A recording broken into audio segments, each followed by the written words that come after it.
장인어른, 죄송한데 부탁 하나 드릴게요. 무슨 일인가? 제가 지금 중요한 회의가 있어서 빠질 수가 없는데 제출할 서류가 제 책상 위에 있거든요. 그거 좀 가져다 주실 수 있으세요? 알았네. 어디로 가져다 주면 되나? 저희 사무실로 오시면 됩니다. 저희 과 비서실로 오세요. 아, 퀵 오셨죠? 여기 서류 놓고 가시면 됩니다. 에이, 무슨 퀵까지 시키고 그러세요. 아, 급해서요. 여기 서류 두시고 가시면 돼요. 그는 아무 말 없이 서류를 내려놓고 돌아섰습니다. 평생을 성실하게 살아온 그였지만 이런 모욕은 처음이었습니다. 집으로 돌아오는 길, 그의 가슴 속에는 딸에 대한 걱정과 함께 참을 수 없는 분노가 끓어올랐습니다. 여보, 무슨 일 있었어요? 사연을 듣고 난 후 각자의 의견을 댓글로 남겨주시기 바랍니다. 사소한 댓글이라도 사연자분에게 큰 힘이 될 수 있습니다. 각색될 수 있고 사연자분의 입장에서 구성될 수 있습니다. 그는 서울 변두리의 작은 집에서 태어났습니다. 아버지는 건설 현장 일용직 노동자였고 어머니는 야채 가게에서 일하며 세 남매를 키웠습니다. 장남으로서 그는 어린 시절부터 동생들을 챙기며 자랐고 고등학교를 졸업하자마자 취업 전선에 뛰어들었습니다. 도승아, 너라도 대학은 가야 하는 거 아니니? 아니요, 어머니. 제가 돈 벌어서 동생들 대학 보낼게요. 고등학교를 졸업하던 날, 그는 담임 선생님의 말씀이 귓가에 맴돌았습니다. 도승아, 너는 성적도 괜찮은데 대학 안 가고 취업하는 거 정말 괜찮겠니? 하지만 그에게는 선택의 여지가 없었습니다. 두 동생의 학비를 책임져야 했고 부모님의 허리도 점점 굽어가고 있었습니다. 어머니, 제가 이제 돈 벌게요. 처음 시작한 취업 준비는 생각보다 힘들었습니다. 고졸 사원을 뽑는 회사는 많지 않았고 대부분 작은 공장이나 식당 아르바이트뿐이었습니다. 학력은 고졸이시네요. 죄송하지만 매일 새벽 그는 구인신문을 들고 면접을 보러 다녔습니다. 때로는 하루에 3군데, 4군데를 뛰어다니기도 했습니다. 양복은 하나뿐이었지만 매일 아침 정성껏 다림질을 했습니다. 한 달, 2달이 지나도 취업은 되지 않았습니다. 부모님 눈치가 보여 저녁에는 집에 들어가지 못하고 공원 벤치에서 시간을 보내기도 했습니다. 그러던 어느 날 우연히 들른 작은 회사에서 기회가 왔습니다. 사장님은 그의 이력서를 보더니 고개를 갸웃했습니다. 자네, 왜 대학을 안 갔나? 동생들 학비를 벌어야 해서요. 동생들 위해서라 그래. 한번 써보지. 첫 월급은 생각보다 적었지만 그는 기뻤습니다. 드디어 가족들에게 보탬이 될 수 있다는 생각에 가슴이 벅찼습니다. 어머니, 제 첫 월급이에요. 통장을 건네받은 어머니의 눈시울이 붉어졌습니다. 아버지는 말없이 방으로 들어가셨지만 그날 밤 늦게 술 한 잔을 사주셨습니다. 회사에서는 그가 최연소 사원이었습니다. 선배들은 때로는 엄하게, 때로는 자상하게 그를 가르쳐 주었습니다. 커피 심부름부터 시작해서 복사, 서류 정리까지. 그는 모든 일을 마다하지 않았습니다. 퇴근 후에는 야간 자동차 학원에 다녔습니다. 영업사원이 되려면 운전면허가 필요했기 때문입니다. 밤늦게 집에 돌아와 교재를 보다 잠이 들어도 그는 행복했습니다. 이제 우리 도승이가 가장이구나. 어머니의 말씀에 그는 어깨가 으쓱했습니다. 이제 막 시작이었지만 그는 알았습니다.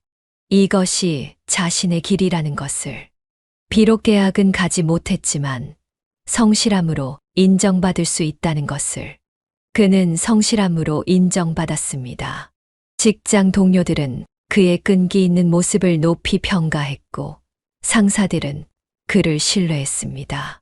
입사 2년 차 회계부에 새로 온 여직원과 인연이 시작되었습니다.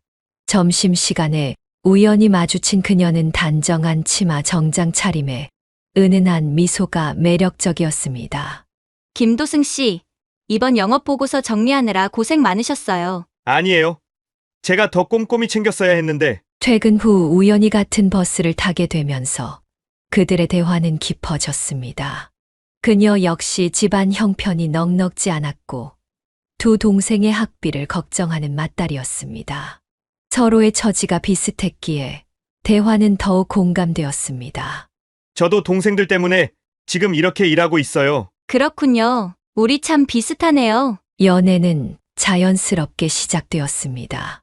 점심시간에 도시락을 나눠 먹고 퇴근길에 작은 분식집에서 떡볶이를 함께 먹는 소소한 데이트가 이어졌습니다. 휴일에는 공원을 함께 걸으며 미래를 이야기했습니다. 1년의 연애 끝에 그들은 결혼을 결심했습니다. 양가 부모님들은 가난한 살림이지만 서로를 아끼며 살겠다는 두 사람의 다짐에 축복을 보냈습니다. 앞으로 열심히 살면서 행복하게 지내자. 응.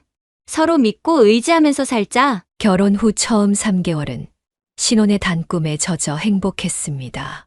그러나 임신 소식과 함께 찾아온 심한 입덧은 그녀를 힘들게 했습니다.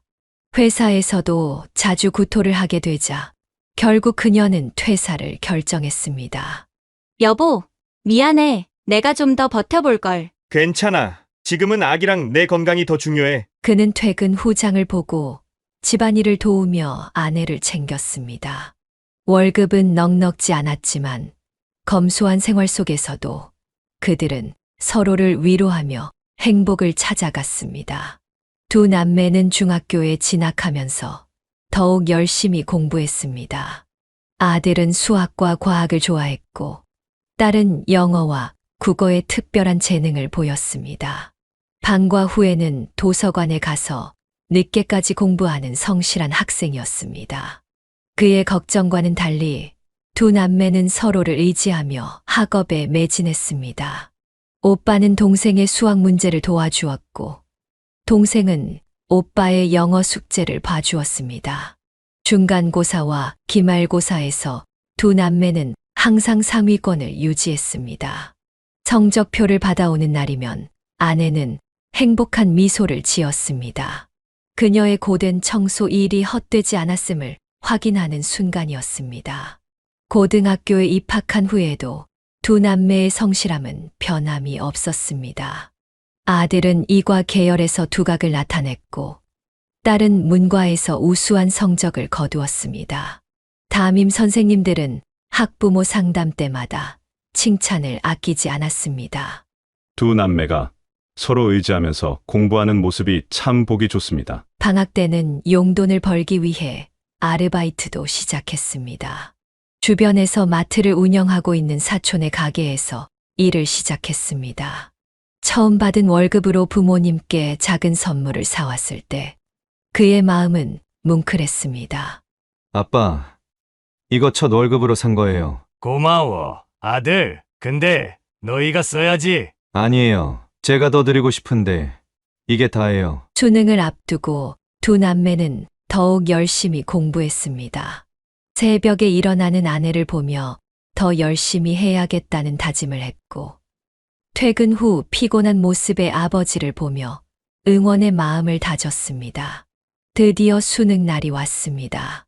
아들은 서울의 유명 공과대학에, 딸은 상위권 문과대학에 합격했습니다.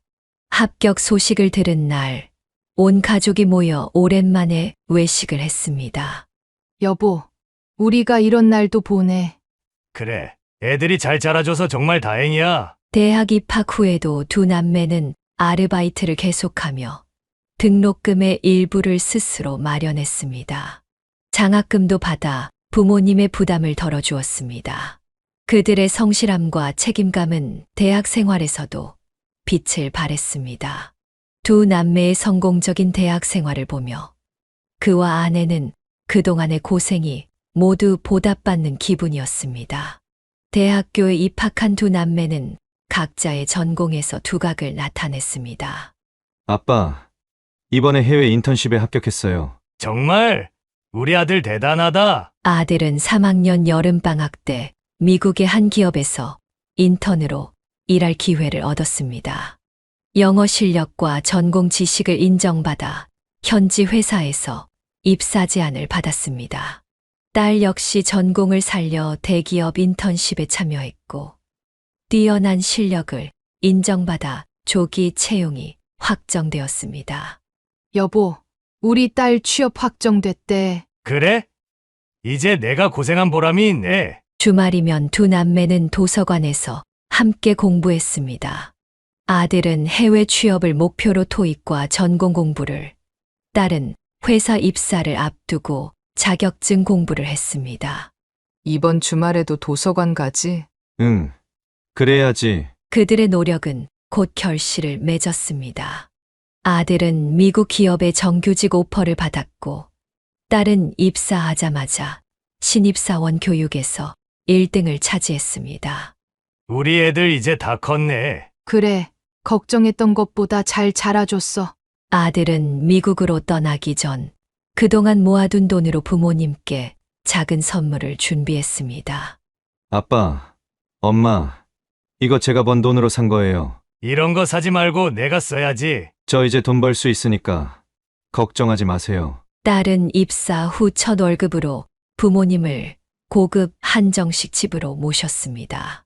그동안 청소일을 하며 고생하신 어머니를 위해 특별히 예약한 자리였습니다. 엄마, 이제는 제가 엄마 고생시켜 드린 만큼 효도할게요. 두 남매의 성공을 지켜보며 그들 부부의 눈시울은 붉어졌습니다. 새벽 청소로 굳어진 아내의 손을 잡으며 그는 깊은 안도의 한숨을 내쉬었습니다. 주말마다 딸이 찾아와 집안일을 도왔고 아들은 화상통화로 안부를 전했습니다. 비록 멀리 떨어져 있었지만 가족의 정은 더욱 깊어져만 갔습니다. 아빠, 다음 주에 미국에서 좋은 소식 전해드릴게요. 그렇게 두 남매는 각자의 자리에서 성공을 이뤄가고 있었습니다. 그들의 성공은 부모의 희생과 사랑, 그리고 자신들의 노력이 만들어낸 값진 결실이었습니다. 30년간 몸담았던 회사에서 그는 정년퇴직을 했습니다. 후배들은 그를 위해 깜짝 파티를 준비했고 사장은 직접 감사패를 전달했습니다. 김 부장님, 우리 회사의 산증인이셨습니다. 퇴직금은 예상보다 많았습니다. 그동안의 성과급과 퇴직연금이 더해져 꽤 큰 금액이었습니다. 아내는 통장 잔고를 보며 눈물을 흘렸습니다. 여보, 이제 좀 편하게 살 수 있겠다. 그래, 고생 많았어. 퇴직 후 얼마 지나지 않아 미국에서 기쁜 소식이 전해왔습니다. 아들이 현지 회사의 한국계 여성과 진지한 만남을 시작했다는 것이었습니다. 아빠, 이번에 소개드릴 사람이 있어요. 화상통화로 처음 본 예비 며느리는 단정하고 지적인 인상이었습니다. 소프트웨어 엔지니어로 일하는 그녀는 아들과 같은 회사, 다른 부서에서 일하고 있었습니다. 아버님, 어머님, 처음 뵙겠습니다. 결혼식은 샌프란시스코의 작은 교회에서 열렸습니다.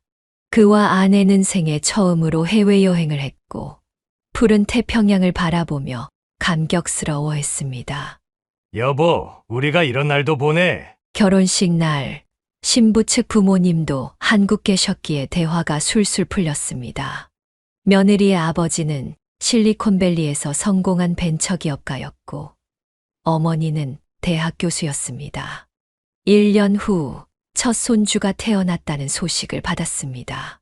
아들은 매일같이 아기 사진을 보내왔고 화상통화로 손주의 웃음소리를 들려주었습니다. 아빠, 우리 아기가 아빠 눈썹을 닮았대요. 둘째 손주가 태어났을 때는 그와 아내가 직접 미국을 방문했습니다. 한 달 동안 손주들을 돌보며 행복한 시간을 보냈습니다. 할아버지, 할머니. 서툰 한국말로 부르는 손주들의 목소리에 그들의 마음은 녹아내렸습니다. 며느리는 한국 음식을 배워 시부모님의 입맛을 맞춰주었고 아들은 주말마다 부모님을 관광지로 모셨습니다. 아버님, 어머님, 다음에 또 오세요. 그래, 우리 며느리가 이렇게 잘해주니 또 오고 싶구나. 귀국 후에도 손주들의 사진과 동영상은 매일같이 도착했습니다. 첫째가 유치원에 입학하고 둘째가 첫걸음마를 떼는 순간도 영상으로 함께했습니다. 여보, 우리 인생이 이렇게 행복해도 되나? 그래, 이게 다 내 덕분이야. 이제 그의 하루는 손주들의 사진을 보는 것으로 시작해서 화상통화로 마무리됩니다. 비록 멀리 떨어져 있지만 현대 기술 덕분에 가족의 정은 더욱 깊어만 갔습니다. 딸이 대기업 인사팀에서 일한 지 3년째 되던 해였습니다. 회사 법무팀과 정부 부처 간 협력 사업 회의에서 사위를 처음 만났습니다. 안녕하세요. 인사팀 김민지입니다. 반갑습니다. 박준석입니다. 처음 마주친 사위는 단정한 정장 차림에 깔끔한 인상이었습니다. 고위 공직자의 아들다운 세련된 매너와 부드러운 말투를 지닌 사람이었습니다. 그날 이후 두 사람은 자주 마주치게 되었습니다. 회사와 정부 부처 간의 협력 사업이 늘어나면서 회의도 잦아졌고 시간이 지날수록 서로에 대한 관심도 커져갔습니다. 김 과장님, 오늘 회의 끝나셨나요? 저도 이제 들어가려고 하는데 우연히 같은 방향이라는 것을 알게 된 후 퇴근길에 함께 걷는 일이 잦아졌습니다. 딸은 사위의 지적인 대화와 따뜻한 배려에 점점 마음이 기울었습니다. 행정관님은 어떻게 공직자의 길을 선택하셨어요? 3대째 공직자 집안이에요. 아버지의 뜻을 이어받고 싶었죠. 회사에는 금방 소문이 났습니다. 하지만 주변의 시선은 그리 곱지 않았습니다.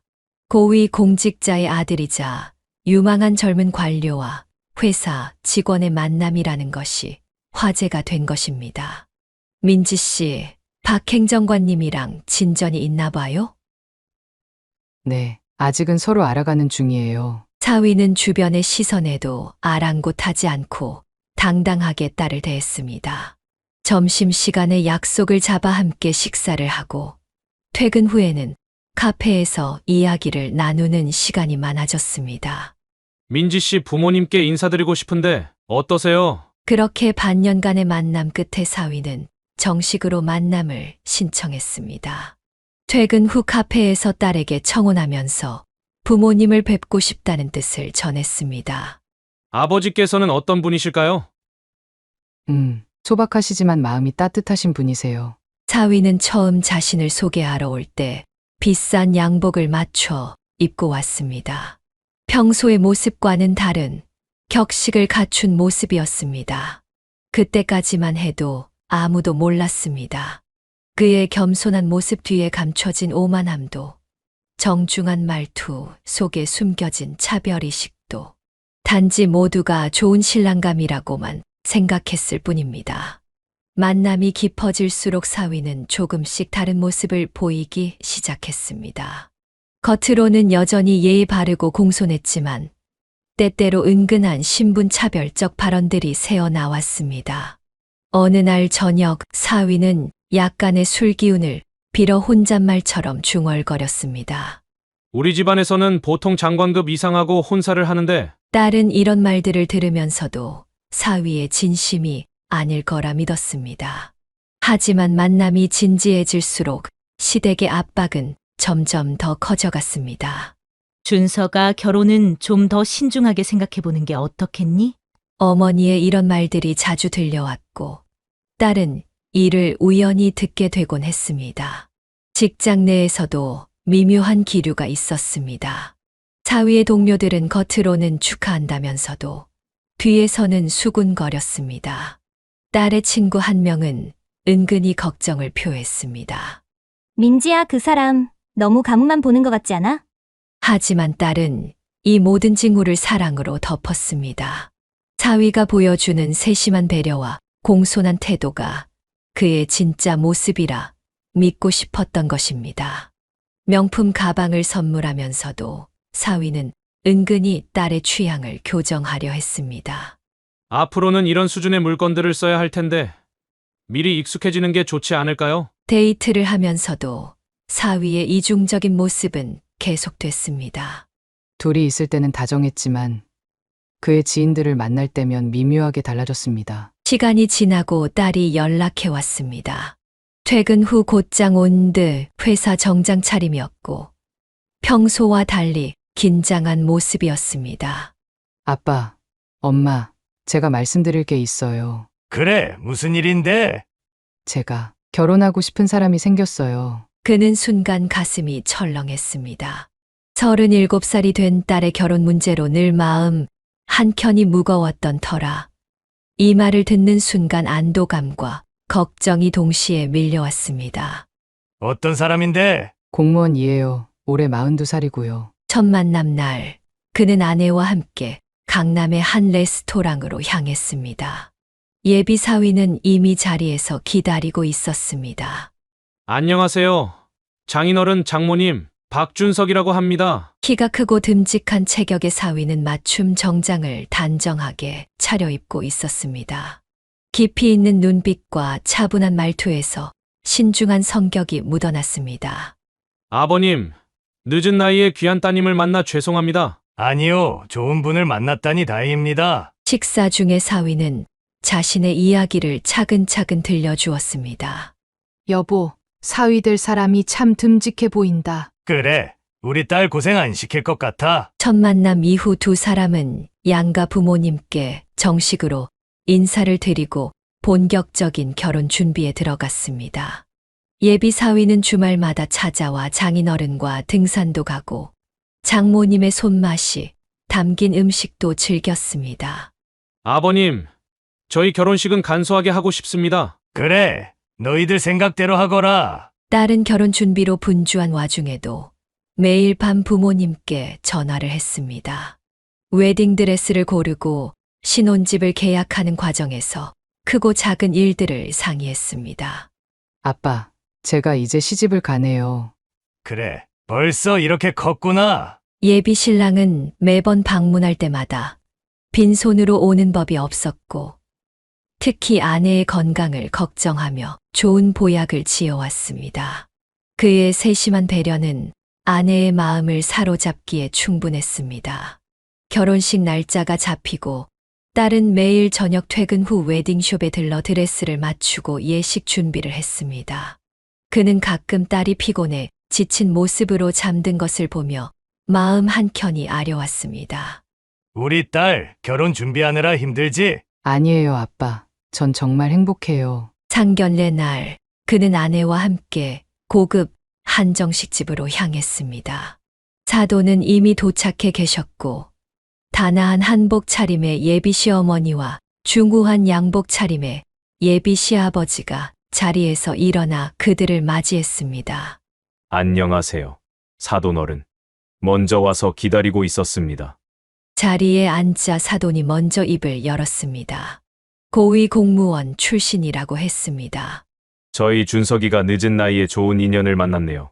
아니에요. 저희 딸이 과분한 사위를 만났습니다. 시아버지는 자녀들의 행복이 최우선이라며 격식에 얽매이지 말자고 했습니다. 그의 겸손한 태도에 긴장했던 마음이 조금씩 풀렸습니다.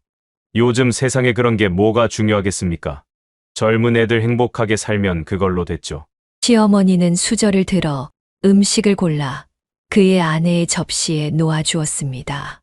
사돈, 많이 드세요. 앞으로 자주 뵈어야죠. 네, 감사합니다. 사위의 집안은 3대가 모두 명문대를 나온 명문가였습니다. 하지만 그들은 예상과 달리 소박하고 정감 있는 모습을 보였습니다. 사돈어른, 저희 아들 잘 부탁드립니다. 네, 저희도 사위 잘 챙기도록 하겠습니다. 식사가 끝나갈 무렵 시아버지는 주머니에서 봉투를 꺼냈습니다. 아이들 신혼집 보증금에 보태세요. 아니, 이런 걸 왜? 받으세요. 저희도 딸 시집 보낼 때 이런 마음 아시잖아요.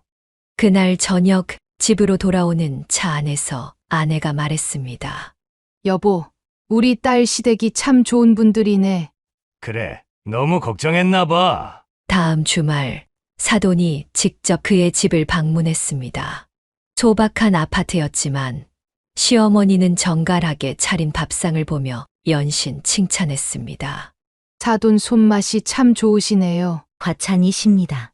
시아버지는 거실에 걸린 자녀들의 어린 시절 사진을 보며 미소 지었습니다. 따님을 참 잘 키우셨네요. 저희 아들이 복이 있는 거죠. 두 집안은 자연스레 가까워졌고 주말마다 오가며 정을 나누었습니다. 격식과 체면을 중시할 것 같았던 첫인상과 달리 사위의 부모님은 소탈하고 정이 많은 분들이었습니다. 사돈어른, 앞으로 자주 뵈어야겠습니다. 네, 저희도 그러고 싶습니다. 신혼 초기 딸 부부는 매주 주말이면 어김없이 찾아왔습니다.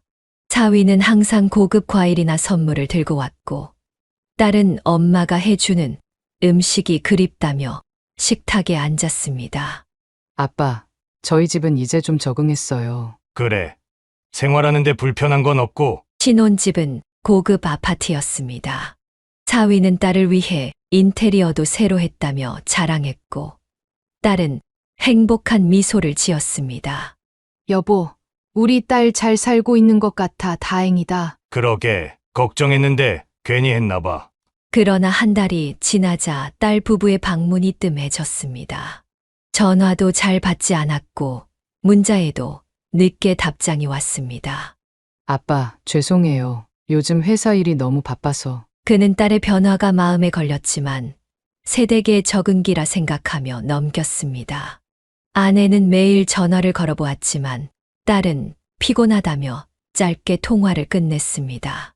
2달이 지났을 때 사위가 퇴근 후 혼자 찾아왔습니다.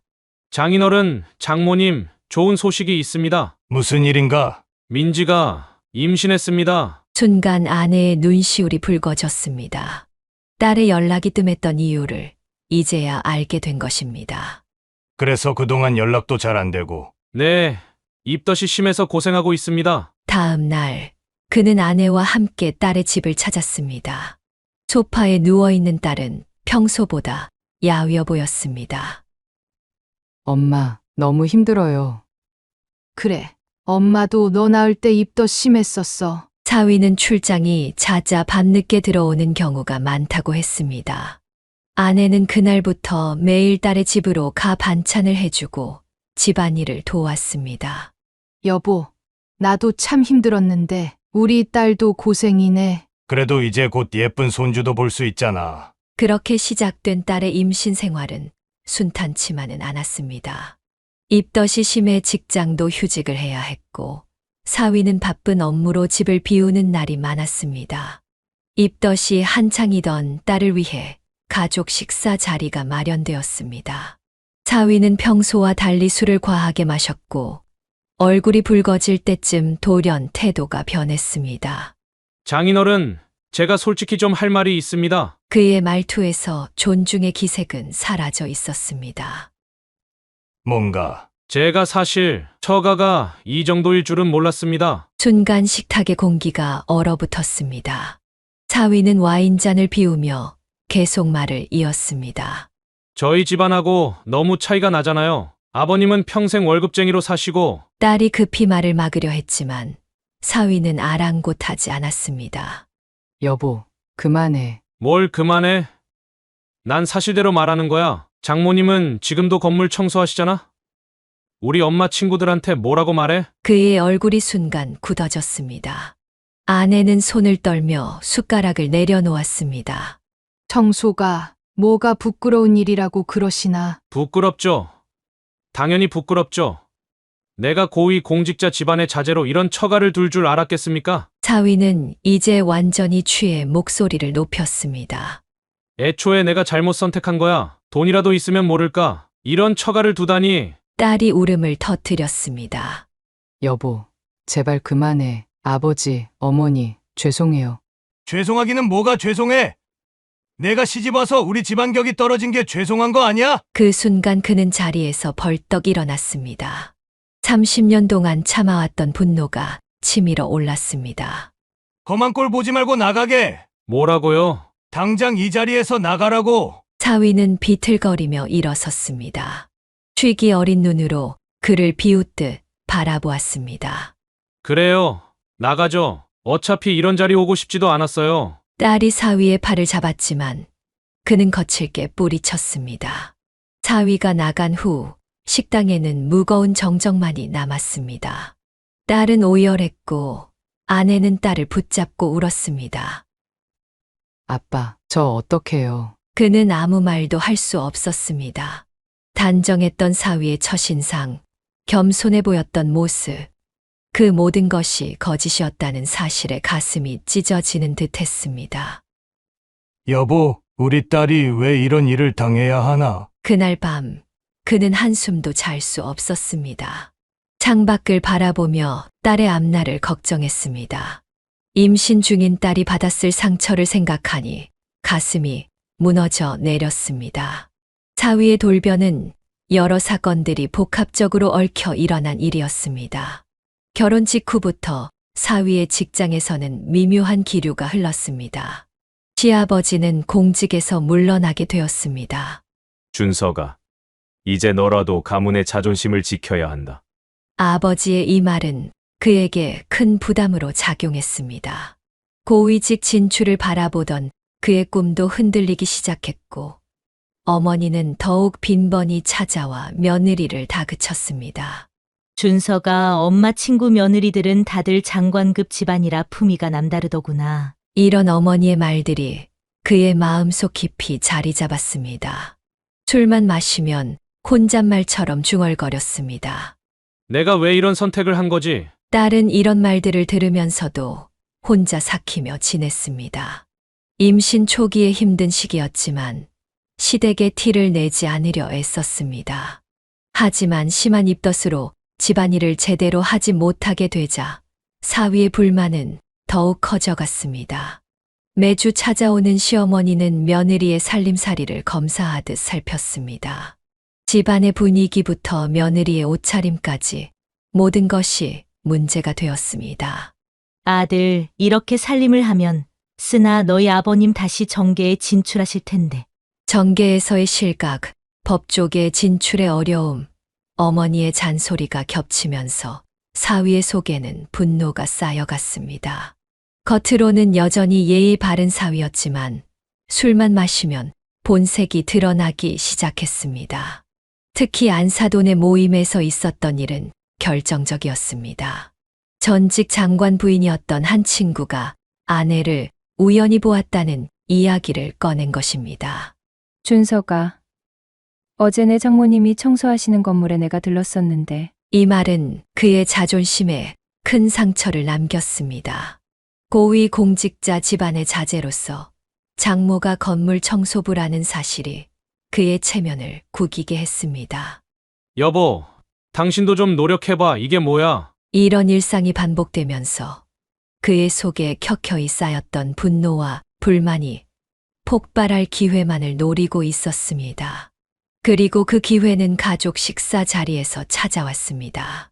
술자리 사건 이후 딸은 스트레스로 인한 전치태반 증세로 입원하게 되었습니다. 사위는 병원에 거의 찾아오지 않았고 매일 아내가 병간호를 도맡아 했습니다. 어느 날 오후 갑자기 사위에게서 전화가 왔습니다. 장인어른, 죄송한데 부탁 하나 드릴게요. 무슨 일인가? 제가 지금 중요한 회의가 있어서 빠질 수가 없는데 제출할 서류가 제 책상 위에 있거든요. 그거 좀 가져다 주실 수 있으세요? 그는 잠시 망설였지만 입원해 있는 딸을 생각해 승낙했습니다. 알았네. 어디로 가져다 주면 되나? 저희 사무실로 오시면 됩니다. 저희 과 비서실로 오세요. 비서실 앞에서 서류를 전달하려는 순간 사위가 젊은 동료들과 함께 나왔습니다. 아, 퀴고 오셨죠? 순간 그의 얼굴이 굳어졌습니다. 사위는 마치 모르는 사람인 것처럼 행동했습니다. 여기 서류 놓고 가시면 됩니다. 옆에 있던 젊은 직원들이 키득거리며 웃었습니다. 에이, 무슨 퀵까지 시키고 그러세요. 아, 급해서요. 여기 서류 두시고 가시면 돼요. 그는 아무 말 없이 서류를 내려놓고 돌아섰습니다. 평생을 성실하게 살아온 그였지만 이런 모욕은 처음이었습니다. 집으로 돌아오는 길, 그의 가슴 속에는 딸에 대한 걱정과 함께 참을 수 없는 분노가 끓어올랐습니다. 여보, 무슨 일 있었어요? 아내가 물었지만 그는 대답하지 않았습니다. 딸이 겪을 상처를 생각하니 차마 말을 꺼낼 수가 없었습니다. 아무것도 아니에요. 그날 밤 그는 한숨도 이루지 못했습니다. 사위가 보여준 막말과 모욕적인 행동들이 머릿속을 맴돌았고 딸의 앞날이 걱정되었습니다. 여보, 우리 딸이 이런 사람하고 살고 있었네요. 시간이 지나고 산부인과 정기 검진이 있는 날이었습니다. 그는 아내와 함께 딸을 병원에 데려다 주기로 했습니다. 검진을 마치고 집에 들르기로 했습니다. 오후 2시 평일이었기에 사위는 당연히 회사에 있을 거라 생각했습니다. 현관문을 열자 구두 소리가 들렸습니다. 안쪽에서 여자의 웃음소리가 새어 나왔습니다. 그는 순간 걸음을 멈췄습니다. 거실 쪽에서 들리는 소리에 귀를 기울였습니다. 괜찮아. 오늘 와이프 안 들어와 저녁 때나 들어올 거야. 침실문이 열리는 소리와 함께 하이힐 소리가 가까워졌습니다.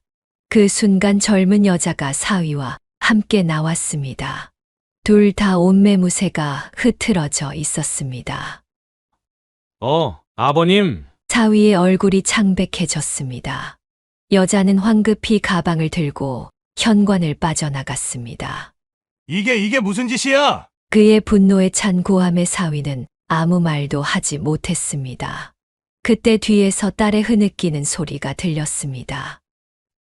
여보, 돌아보니 딸이 아내의 부축을 받으며 서 있었습니다. 딸의 눈에서는 눈물이 흘러내렸습니다. 아빠, 저 이제 말할게요. 딸은 그동안 참아왔던 모든 이야기를 털어놓았습니다. 결혼 초부터 시작된 사위의 늦은 귀가, 그리고 우연히 발견한 호텔 영수증들. 처음엔 안마방이었어요. 출장 가서 피곤하다면서 다녔는데 딸은 흐느끼며 계속 이야기했습니다. 사위의 휴대폰에서 발견한 대학생과의 문자 내용, 신용카드 내역에 찍힌 모텔 기록들. 임신하고 나서는 더 심해졌어요. 제가 입덧으로 힘들어하는데 그때부터 여자들을 더 만났나 봐요. 사위는 고개를 푹 숙인 채 서 있었습니다. 장인어른, 죄송합니다. 죄송하다고? 이제 와서? 그의 주먹이 불끈 쥐어졌습니다. 30년 회사 생활 동안 한 번도 폭력을 쓴 적 없었지만 이번만큼은 참을 수 없었습니다.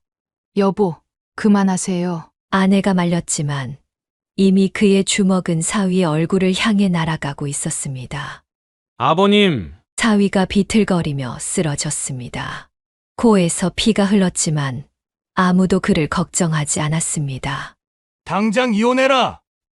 아빠, 이런 인간이랑 더는 살 수 없어! 그날 밤 딸은 짐을 싸서 친정으로 돌아왔습니다.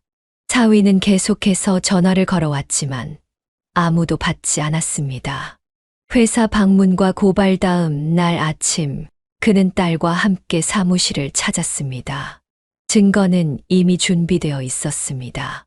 사위의 신용카드 내역, 호텔 영수증, 그리고 몰래 촬영된 사진들까지. 과장님을 뵙고 싶습니다. 비서실에서 잠시 기다리라는 말을 들었습니다. 잠시 후 그들은 인사과장실로 안내되었습니다. 무슨 일로 오셨습니까? 우리 사위 박준석 씨 비위 사실을 고발하러 왔습니다. 과장의 표정이 굳어졌습니다. 공직자의 품위 유지 의무는 공직자에게 가장 중요한 덕목이었습니다. 어떤 내용입니까? 딸이 준비한 자료를 내밀었습니다. 호텔 영수증, 부적절한 만남의 증거들, 그리고 어제 있었던 일까지 모두 담겨 있었습니다. 더구나 어제는 제가 입원해 있는 동안 딸의 목소리가 떨렸습니다. 과장은 자료를 꼼꼼히 살펴보더니 곧바로 감찰계에 연락했습니다.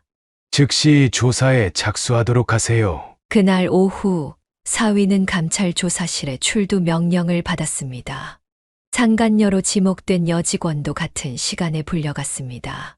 이건 명백한 공무원 품위유지 의무 위반입니다. 감찰관의 목소리는 차가웠습니다. 일주일 후 인사발령이 났습니다. 사위는 지방소도시의 법원으로, 여직원은 다른 지방청으로 전보 조치되었습니다. 이번 건은 엄정하게 처리하라는 게 국장님의 지시입니다. 하지만 사위는 결국 버티지 못했습니다. 갑작스러운 지방 발령에 사표를 던졌고 여직원도 얼마 지나지 않아 사직서를 제출했습니다. 아빠, 이제 어떡하죠? 걱정하지 마라. 이제 다 끝났어. 그날 저녁 바깥사돈이 찾아왔습니다. 이런 식으로 하시면 안 됩니다. 우리 가문이. 가문이요. 제 딸 인생은 어쩌고요? 결국 사위 아버지도 할 말을 잃었습니다. 쌓아온 명성이 한순간에 무너진 것입니다. 이제 와서 더 이상 할 말이 없습니다.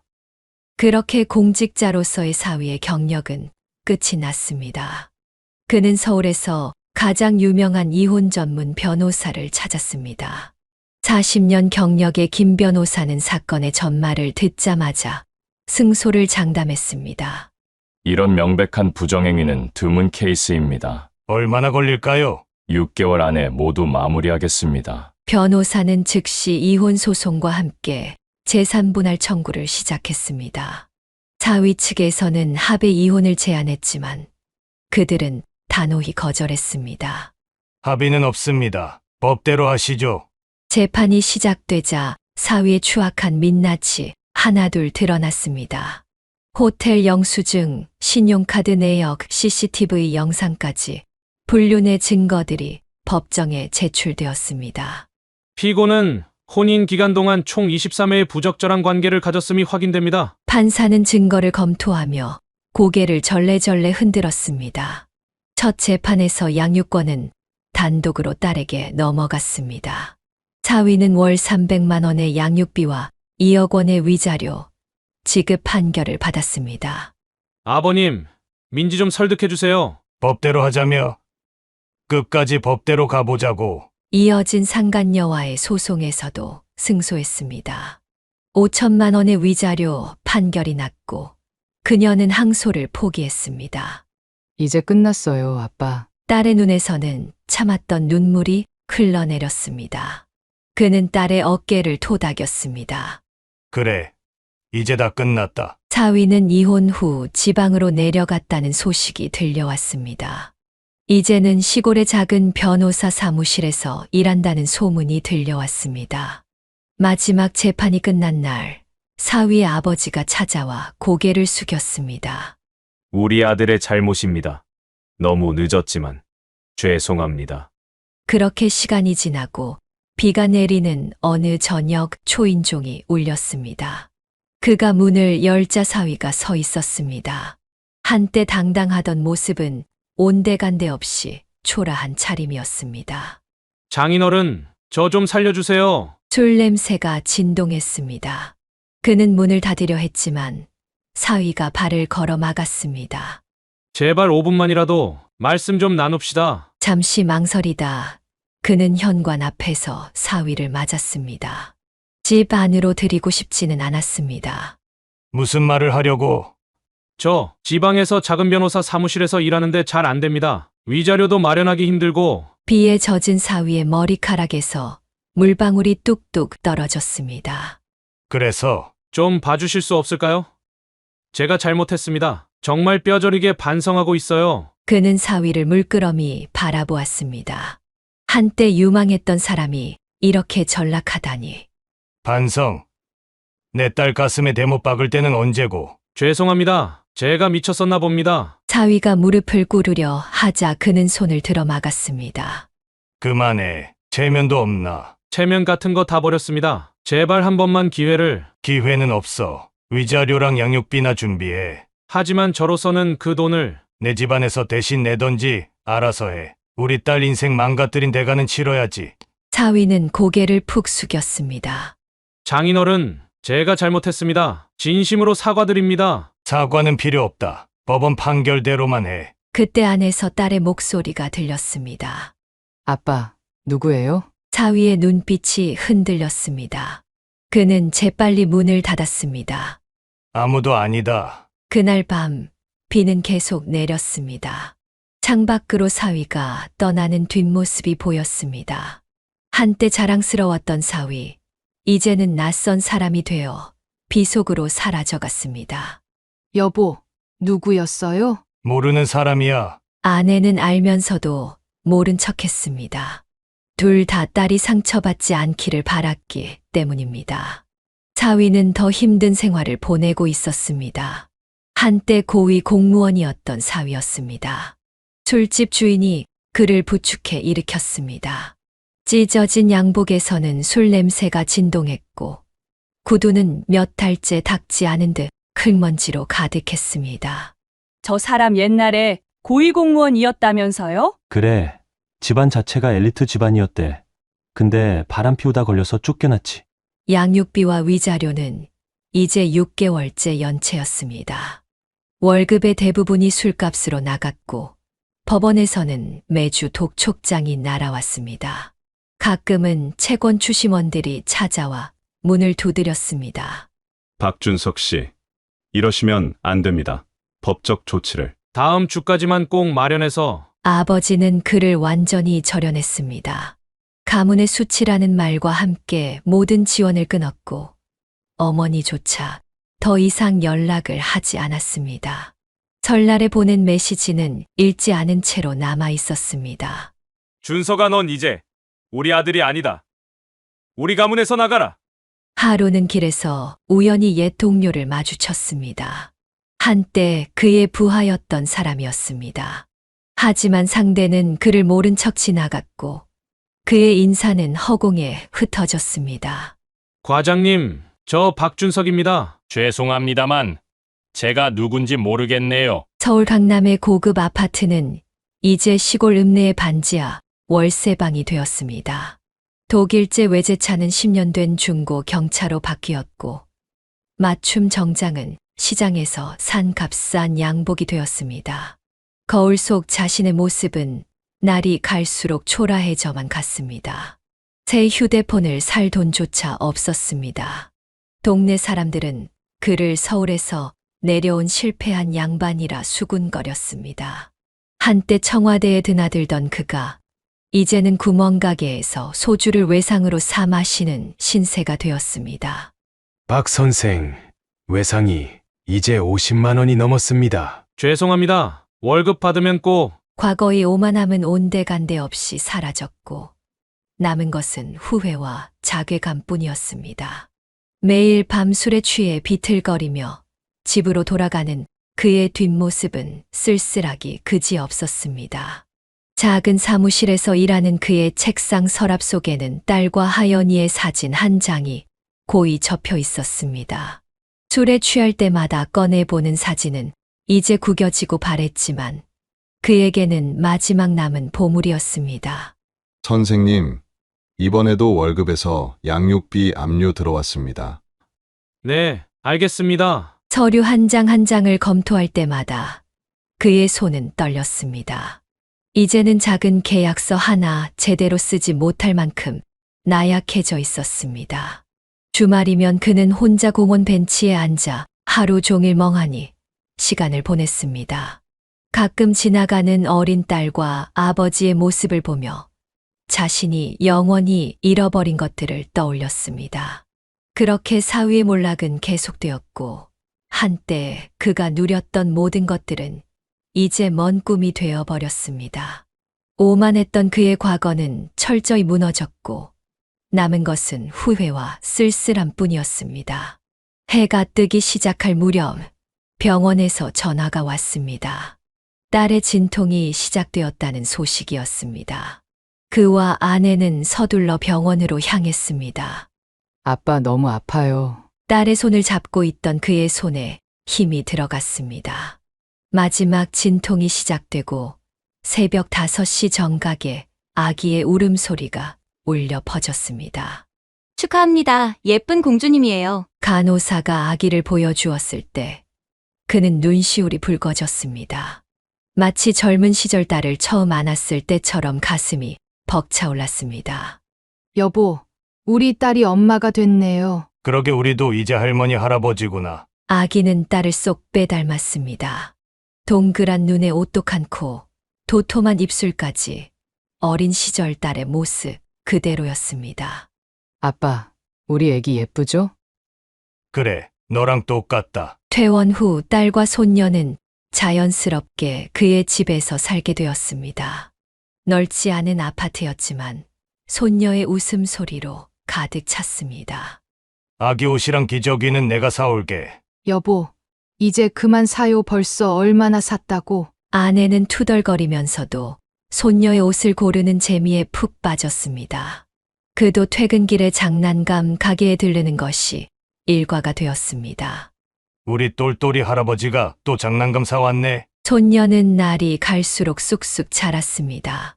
첫 뒤집기, 첫 옹알이, 첫 걸음마까지 모든 순간이 소중한 추억이 되었습니다. 아빠, 제가 이제 취업 준비를 해볼까 해요. 그래. 내 인생도 있으니까. 딸은 육아와 함께 자격증 공부를 시작했습니다. 아내는 손녀를 돌보며 딸의 공부를 응원했고, 그는 묵묵히 딸의 뒷바라지를 했습니다. 우리 딸, 이제 다시 시작하는 거야. 저녁이면 온 가족이 거실에 모여 앉았습니다. 손녀는 할아버지 무릎에 앉아 그림책을 읽고, 딸은 자격증 책을 펴고, 아내는 손녀의 옷을 정리했습니다. 아빠, 행복해요. 딸의 말에 그는 고개를 끄덕였습니다. 쓰라린 과거는 이제 희미해지고 새로운 행복이 그들의 집을 가득 채우고 있었습니다. 세월이 흘러 손녀가 돌을 지났습니다. 상처받은 딸의 얼굴에도 조금씩 웃음이 돌아왔고 아내도 예전의 활기를 되찾아갔습니다. 퇴직 후 그는 매달 동창회에 나가곤 했지만 사위 사건 이후로는 발길을 끊었습니다. 하지만 이제는 달랐습니다. 술자리에서 친구들이 물었습니다. 도승아, 요즘은 어떻게 지내나? 손녀 보느라 정신없어. 그래도 얼굴이 좋아 보이네. 잔을 기울이며 그는 지난 날을 돌아보았습니다. 딸의 결혼식 때 느꼈던 기쁨, 그리고 이어진 배신과 아픔. 하지만 이제는 그 모든 것이 먼 이야기처럼 느껴졌습니다. 이제는 뭐 지나간 일이지. 손녀는 잘 크나? 그럼 얼마나 예쁜데. 자랑스럽게 손녀 사진을 보여주는 그의 얼굴에는 행복이 가득했습니다. 우리 손녀 잘 키워서 훌륭한 사람 만들어야지. 친구들은 그의 말에 따뜻한 미소를 지었습니다. 그래. 이제 앞만 보고 가는 거야. 집으로 돌아오는 길, 달빛이 유난히 밝았습니다. 현관문을 열자 손녀가 달려와 안겼습니다. 할아버지! 그는 손녀를 품에 안고 딸을 바라보았습니다. 이제 딸의 눈빛에는 예전의 생기가 돌아와 있었습니다. 아빠, 오늘 동창회 즐거우셨어요? 그래. 오랜만에 마음 편히 술 한잔 했다. 거실에 앉아 손녀와 그림책을 읽어주는 동안 그는 마음속으로 다짐했습니다. 이제는 더 이상 과거에 얽매이지 않고 오직 이 작은 손녀와 가족들의 행복을 위해 살아가리라고. 할아버지, 내일도 책 읽어주세요. 그래. 우리 손녀. 할아버지가 매일매일 읽어줄게. 아침 일과를 시작하며 그는 거울 앞에 섰습니다. 어느덧 70을 바라보는 나이가 되었습니다. 흰머리가 늘었고 주름도 깊어졌습니다. 여보. 나 많이 늙었죠? 뭔 소리예요. 아직 정정하시구만. 아내의 말처럼 그는 여전히 건강했습니다. 매일 아침 공원을 산책하고 일주일에 2번은 수영장도 다녔습니다. 거울 속 자신의 모습을 바라보며 지난 날들이 스쳐 지나갔습니다. 가난했지만 성실하게 살았던 젊은 시절, 자녀들을 키우며 보낸 중년의 시간들, 그리고 이제는 손녀의 할아버지가 되어 있었습니다. 아빠, 오늘 면접 보러 가요. 딸이 화장대 앞에서 분주히 준비하는 모습이 보였습니다. 육아와 함께 준비한 자격증 시험에 합격하고 이제 새로운 도전을 시작하려 했습니다. 잘 될 거야. 손녀가 아침잠에서 깨어나 그를 찾았습니다. 할아버지, 안녕하세요. 우리 손녀딸 잘 잤어. 손녀를 안아들며 그는 생각했습니다. 자신이 이 나이에도 가족의 중심에서 버팀목이 되어야 한다고. 비록 몸은 예전만 못하지만 마음만은 더욱 단단해져 있었습니다. 여보. 나 오늘 은행에 들러야겠어요. 왜요? 손녀딸 이름으로 적금을 들어주려고요. 아내는 말없이 미소를 지었습니다.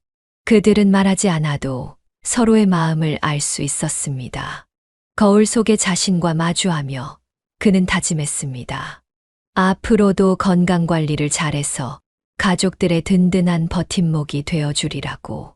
그것이 자신의 남은 인생에서 가장 중요한 사명이라고 생각했습니다. 할아버지, 오늘은 공원 가? 손녀의 작은 손을 잡고 나서는 그의 발걸음은 어느 때보다 가볍고 힘찼습니다. 아침이면 그의 집은 활기로 가득합니다. 딸은 회사로 출근하기 전 하연이의 아침 준비를 돕고 아내는 도시락을 싸며 분주히 움직입니다. 엄마, 오늘 저 야근이에요. 알았어.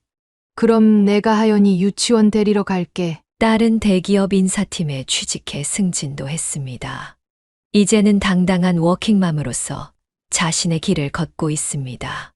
처음에는 육아와 직장 생활을 병행하는 것이 쉽지 않았지만 가족들의 든든한 지원 덕분에 안정을 찾았습니다. 저녁 식탁에서 하연이는 하루 있었던 일들을 신나게 이야기합니다. 그는 손녀의 작은 이야기 하나하나에 귀 기울이며 행복을 느낍니다. 유치원에서 그린 그림, 친구들과 놀았던 이야기, 선생님께 배운 새로운 노래까지. 우리 하연이가 이제 많이 컸네. 매일 아침 그는 하연이를 유치원에 데려다 주는 것을 일과로 삼았습니다. 길을 걸으며 나누는 대화는 하루의 가장 행복한 시간입니다. 주말이면 내 식구는 함께 근처 공원을 산책합니다. 하연이는 그의 손을 잡고 앞장서서 걷고 딸과 아내는 뒤에서 이야기를 나누며 걷습니다. 때로는 근처 놀이터에서 시간을 보내기도 하고 날씨가 좋으면 소풍도 갑니다. 아빠, 정말 행복해요. 딸의 말에 그는 고개를 끄덕입니다. 지난 날의 아픔은 이제 희미한 기억이 되었고 그들의 일상은 잔잔한 행복으로 가득 찼습니다. 저녁이면 거실은 가족들의 웃음소리로 가득합니다. 하연이는 할아버지 무릎에 앉아 책을 읽고 딸은 옆에서 회사 서류를 보며 아내는 뜨개질을 합니다. TV에서 흘러나오는 소리가 배경음악이 되어 평화로운 저녁을 만듭니다. 여보, 우리 이제 진짜 행복한 것 같아요. 주말 저녁이면 딸은 하연이와 함께 요리를 합니다.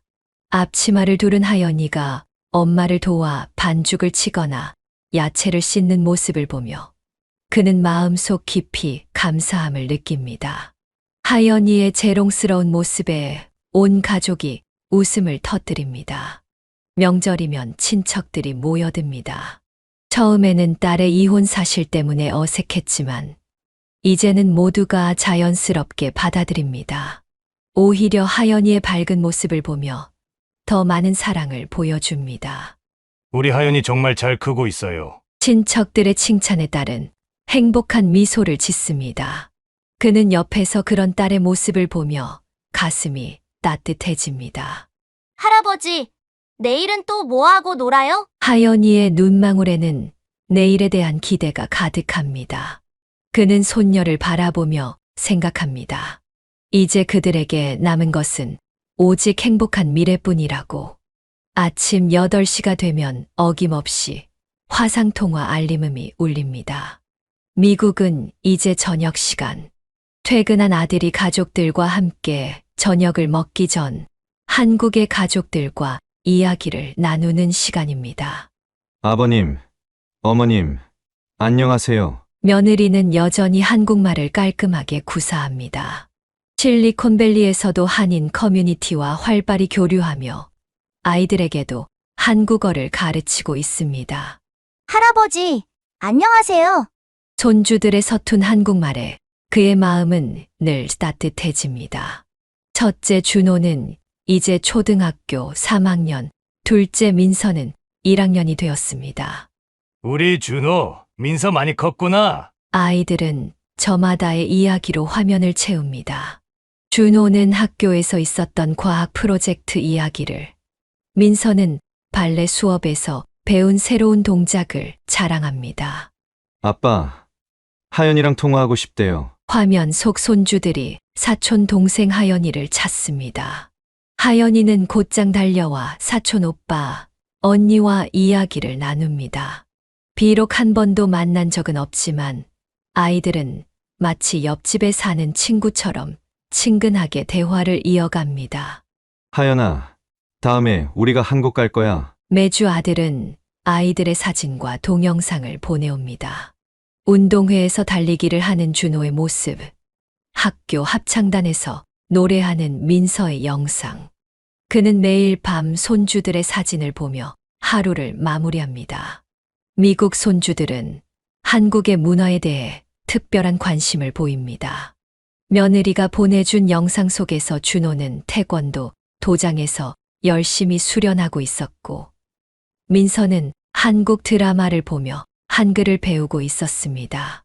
아버님, 저희가 이번에 추석 때 한국에 가려고 해요. 아들의 말에 그의 눈시울이 붉어졌습니다. 그래, 얼른 와서 하연이도 만나고. 준호와 민서는 사촌 동생 하연이를 직접 만날 생각에 들떠 있었습니다. 화상으로만 보던 사촌을 실제로 만난다는 설렘에 매일 밤 한국어 공부를 한다고 했습니다. 할아버지, 저희가 가면 삼계탕 해주세요. 아이들의 순수한 한국말에 온 가족이 웃음을 터뜨립니다. 비록 멀리 떨어져 있지만 현대 기술은 그들을 가깝게 이어주고 있었습니다.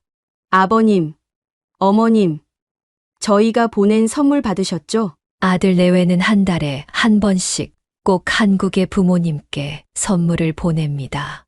건강식품이나 영양제를 잊지 않고 보내주는 것이 며느리의 특별한 효도였습니다. 그는 매일 밤 태평양 건너에 있는 가족들을 위해 기도합니다.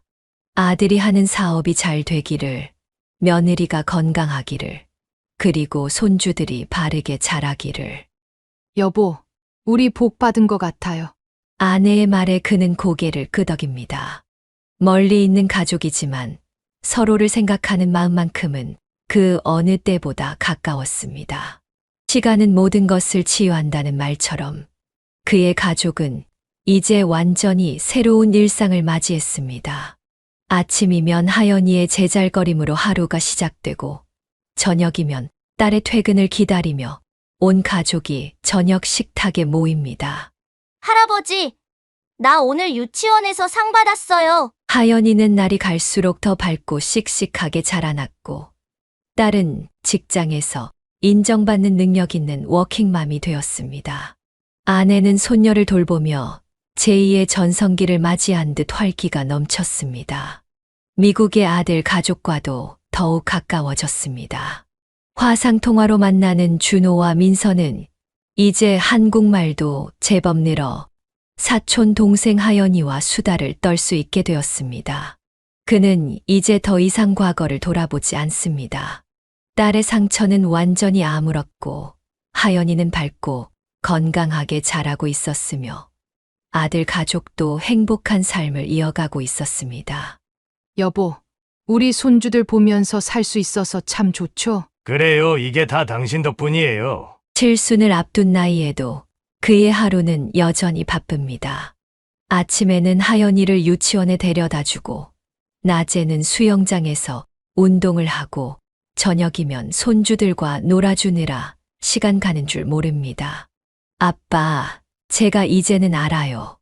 왜 그때 그런 결정을 하셨는지. 딸의 말에 그는 고개를 끄덕였습니다. 시간이 지나고 보니 모든 것이 제자리를 찾아가고 있었습니다. 이제 그의 집은 매일이 잔치입니다. 하연이의 웃음소리, 딸의 퇴근 후 이야기, 아내의 맛있는 저녁 식사, 미국에서 들려오는 아들 가족의 소식까지. 작은 일상의 행복이 차곡차곡 쌓여갑니다.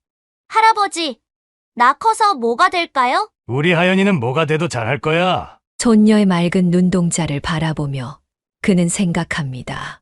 인생이란 결국 새로운 시작의 연속이라는 것을. 그리고 그 시작을 함께하는 가족이 있다는 것이 얼마나 큰 축복인지를. 이제 그의 남은 꿈은 단 하나입니다. 건강하게 오래 살면서 손주들의 성장을 지켜보는 것. 그것이야말로 그가 바라는 가장 큰 행복이었습니다. 사연을 듣고 댓글을 남겨주시기 바랍니다. 사소한 의견일지라도 사연자분에게는 큰 힘이 됩니다. 노골적인 악성 댓글은 사연자분에게 상처가 될 수 있으니 삼가주시기 바랍니다.